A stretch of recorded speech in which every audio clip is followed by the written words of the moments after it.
Muito bem, estamos com mais uma edição do Dicas de Saúde com o Dr. Gil e hoje ele vai falar sobre a doença do século, né? Qual a doença do século? Boa noite, Dr. Gil. Boa noite, Beni, boa noite a todos os ouvintes do blog do Beni e ouvintes aqui da região e circunvizinhança que acompanha ele.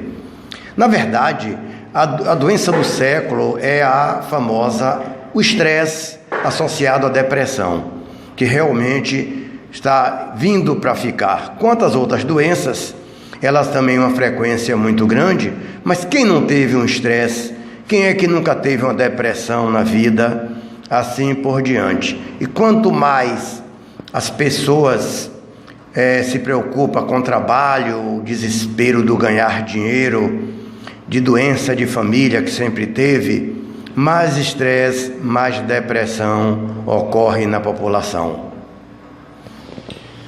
Bom, falando nisso, são doenças que na verdade atingem uma boa parte da faixa etária.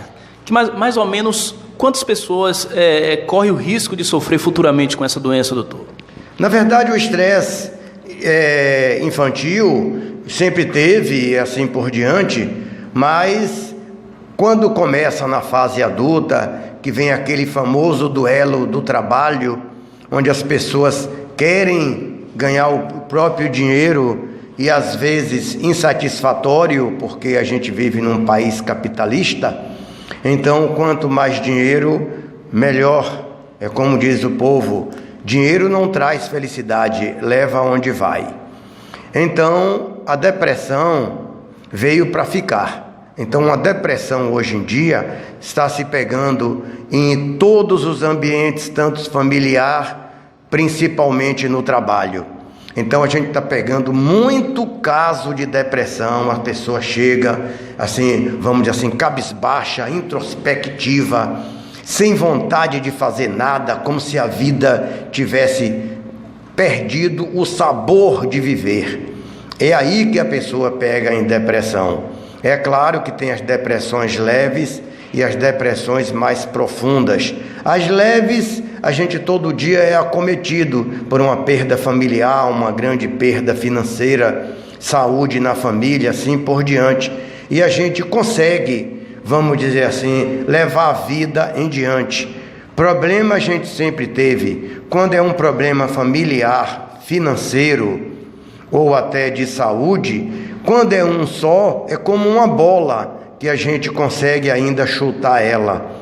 Quando associa uma ou dois ou três problemas sérios, tipo problema financeiro, com problema de saúde, com familiar, essa bola se torna enorme e a pessoa é como se ela estivesse dentro da bola. Então ela dentro da bola ela está envolvida e para sair de uma bola dessa é difícil. E aí ela entra num quadro depressivo tão grave que ela acaba perdendo a vontade de viver. Ela acaba se trancando dentro do próprio mundo dela, dentro de uma casa, ou até mesmo introspectivo. Ela não tem vontade de fazer praticamente nada. É aí que tem que ter a intervenção. Que intervenção? De um psicólogo inicialmente, onde ele vai conversar com esse paciente e tentar entender qual foi o motivo que levou ele a essa depressão e tentar fazer com que ele entenda que essa depressão é momentânea, que ela pode seguir a vida dela tranquilamente. Quando isso não consegue ainda resolver, existem as medicações, é aí que vai para o psiquiatra para começar a usar essas medicações antidepressivas. A vida da gente, cada dia que passa, ela está sendo mais corrida, mais agoniada, o tempo está curto, a família está ficando mais problemática, vamos dizer assim, a educação que se dava anteriormente é totalmente diferente. Os filhos hoje em dia, cheio de defeitos, cheio de regalias. Então os pais hoje em dia perderam o moral, perdeu a noção de que realmente tem que educar, vamos dizer assim, com um pouco mais de severidade, e quer passar para os professores esse dever que é dele. Professor em sala de aula foi feito para ensinar as matérias, e não educação. Educação é coisa de berço. Então, hoje em dia os professores estão sofridos, não sei se você viu, mas o Brasil é primeiro lugar, infelizmente, em degradação de professor, onde o professor é menos valorizado, onde ele é mais agredido em sala de aula e onde ele é pisoteado pelos alunos. Isso é um absurdo, isso vem de berço, isso veio de casa, isso foi mal educação em casa. Na verdade, o pessoal tem duas frases que é de Chico Anísio, que ele diz assim: meus filhos, eu fazia eles apanharem em casa para não apanhar na rua da polícia na hora errada. Então, isso é uma grande frase e realmente tem que ser. A segunda frase dele, ele dizia assim: eu fiz meus filhos chorarem para eu não chorar por eles depois.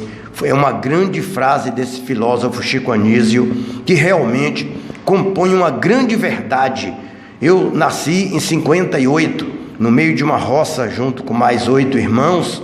Lá, meu pai, como todo mundo que tem minha faixa etária, que veio da área rural, sabe muito bem que bastava um olhar do pai para o filho entender o que era que queria. O pai bastava olhar, ele já sabia muito bem onde ele não era querido no ambiente e ele se fazia desaparecer.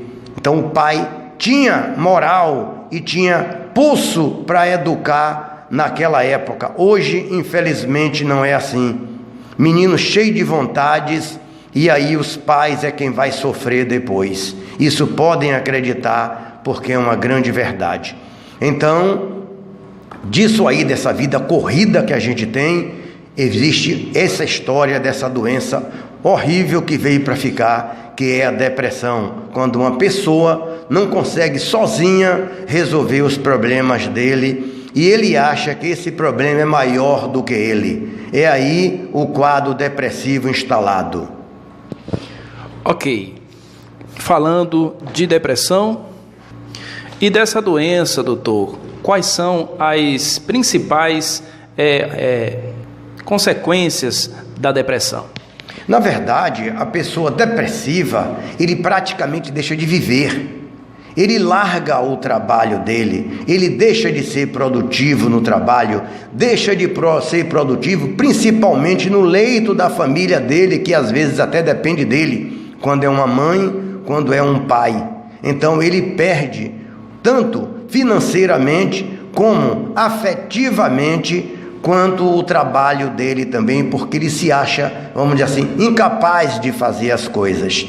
Então, você pode ver, eu costumo dizer às pessoas que 3 doenças gravíssimas que pega o ser humano que vive na cidade, não pega o pessoal que vive na área rural, porque na área rural ele acorda às 5 horas da manhã, ele vai trabalhar o dia inteiro, ele não tem tempo para ser depressivo. Então, que são depressão, demência e Alzheimer. De onde vem demência e Alzheimer? Basicamente de mente parada. Então, as pessoas hoje em dia querem se aposentar o mais cedo possível. Então, tem profissões que a pessoa não se aposenta. Tipo, o pessoal da área rural se aposenta, mas ele não deixa de trabalhar. O pessoal, como eu estava dizendo, essas profissões as pessoas não param. Quem não para, não enferruja. Tipo, médico também, tem gente que não se aposenta, trabalha o tempo inteiro, isso é muito bom. Hoje em dia as pessoas, como eu estava dizendo nesse instante, querem se aposentar o mais cedo possível, se aposenta com 55 anos, 60, e chega dentro de casa, cai numa cadeira e diz assim: a partir de hoje eu não vou fazer mais nada, eu estou aposentado. Tenha pena desse pessoal, tenha pena, porque ele vai enferrujar. Tanto fisicamente, o cérebro da gente também é uma máquina, e toda máquina que para enferruja.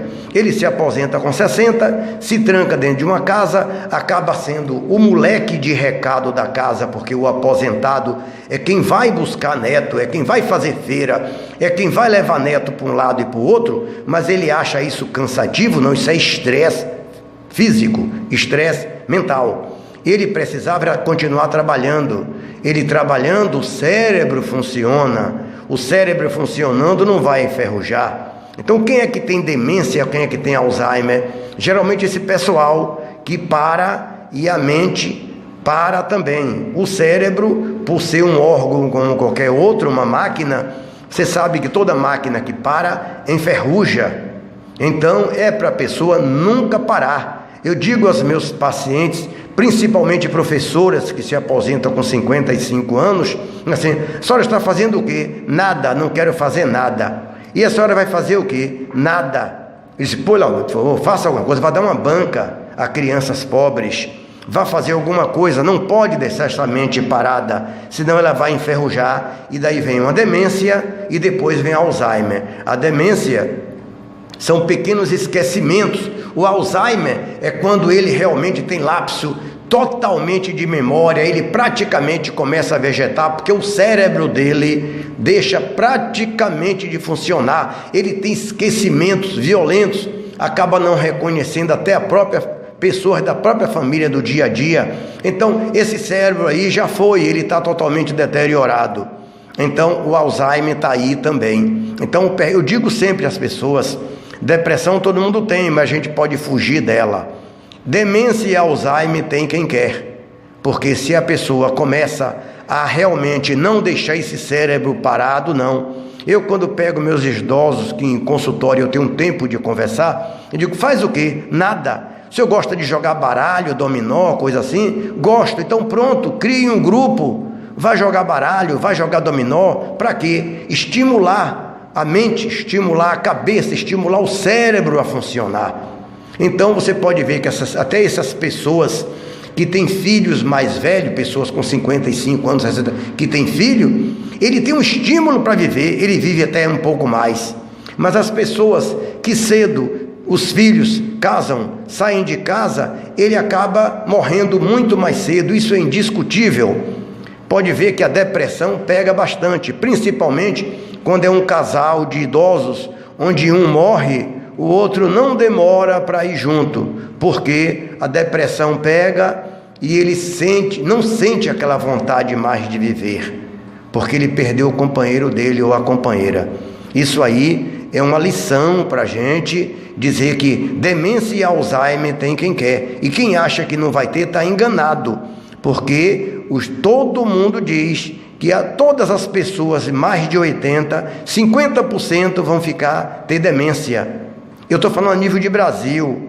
Se você for para um país desse tipo o Japão não deixa a pessoa se aposentar. Quando ele vai se aposentar com 65, 70 anos, a empresa diz assim: você, com esse know-how todo, quer dizer, com esse conhecimento todo que ele tem na cabeça, venha trabalhar 2 e 3 dias e folgue 2, 3 dias. E essa pessoa, quando folga, o governo estimula ele a ir para a academia ou fazer atividade física na praça, que é o Tai Chi Chuan, coisa assim. Se você vê história do Japão, o pessoal está na praça fazendo atividade física. O que é isso? O governo estimula a pessoa a fazer isso, porque pessoas doentes são pessoas que não vão usar o serviço público, são pessoas que não vão tomar medicação paga pelo governo, são pessoas que não vão se internar, principalmente em UTI, que é de grande custo. Ele sabe que ele está fazendo uma prevenção. Toda prevenção é para isso mesmo, para que realmente ninguém fique doente, menos gasto na saúde pública. Isso é que é um governo que pensa nele e no povo. Falando na doença, doutor, pode haver diminuição de tempo de vida para quem contrai esse tipo de doença? Indiscutível, porque a pessoa que tem demência, ele acaba ficando dentro de casa, porque a família vai ter que ter um curador. Curador é uma pessoa que tome conta dessa pessoa, não estou dizendo ela, a mulher, o homem. Então ela vai parar, ela vai estagnar. A pessoa com demência, ele vai estagnar, ele vai ficar em casa o tempo inteiro sentado numa cadeira, ele não vai conseguir fazer nada dentro de uma casa, nada, nem lavar roupa, nem café, porque se ele acender um fogo, ele pode esquecer as coisas lá e pegar fogo em tudo. Então ele não vai fazer nada, ele vai ser um vegetal dentro de casa. Essa pessoa que parou, é óbvio que por a gente ser uma máquina, como eu sempre digo, toda máquina que para enferruja mais cedo, e enferrujou, já era. Pois é, para finalizar, o Dr. Gil vai dar os seus cumprimentos finais e também falar sobre os cuidados que deve tomar. Na verdade, os cuidados são os de sempre. Pessoas que não aposentam vivem mais, isso é indiscutível. Assim, mas eu não vou me aposentar? Eu trabalhei a vida inteira, como é que... Não é não aposentar, é aposentar e não fazer nada. Eu digo a todas as professoras assim, compre um sítio, vá para o sítio, vá plantar, plante suas hortaliças, verduras, troque de casa, tem uma casa que tenha quintal, vá produzir. Minha mãe tem 90 anos, tá certo? Ela tem um quintal enorme lá em casa, que eu chamo de um pomar, tem vários tipos de frutas, cria galinhas e galinhas. Então todo dia de manhã ela tem a obrigação de ir lá tomar conta, resolver. Ela vai sozinha para Salvador, ela vai sozinha para a hidroterapia dela, ela faz hidroginástica. Então é uma pessoa totalmente lúcida, e além de lúcida, ela é independente. Para a gente chegar lá, tem que fazer as coisas acontecer. Então quem para, enferruja. O conselho é não parar nunca, mantenham-se magros. Acabei de dizer que magro e dinâmico chega a 100. Não achem que gordura é saúde, principalmente quando eu vejo criancinha gordinha. Infelizmente, avós e tias ficam dizendo: olha como está bonito o gordinho. Devia dizer: cuidado, está doente, gordura nunca foi saúde nem vai ser. Vocês não vão ver gordinho viver muito, onde vê me mostre. O obeso vive pouco e mal. O obeso, a partir de 40 ele está doente, a partir de 50 ele está ruim, a partir dos 60 ele está se arrastando, vegetando. 65, 70 já foi. A gente foi feito para viver 100 anos. Quem não viver 100 anos não fez por merecer. Então façam merecer, corram atrás, sejam magros, sejam dinâmicos. A vida é muito curta, aproveitem. Pegue fim de semana, viagem, voa a cabeça.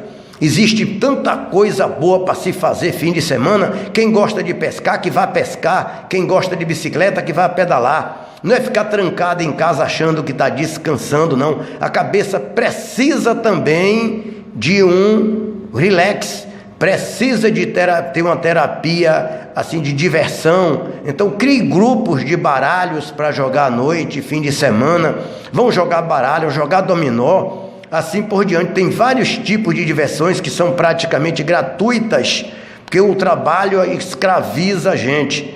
A gente começa a trabalhar com 20, fica omisso e escravo do trabalho, e fica dizendo assim: quando eu completar 60 ou 65 eu me aposento. Mas se aposente para se cuidar, e não existe tempo para ir para academia. Os professores de academia estão xingando muita gente aí porque não está indo, e quem está perdendo é quem não vai. Um abraço a todos, eu que agradeço a você, Beni, e a paciência dos ouvintes. Ok, doutor Gil, mais um Dica de Saúde abordado nas doenças do século. Benilton Santos para o blog Beni Comunicação.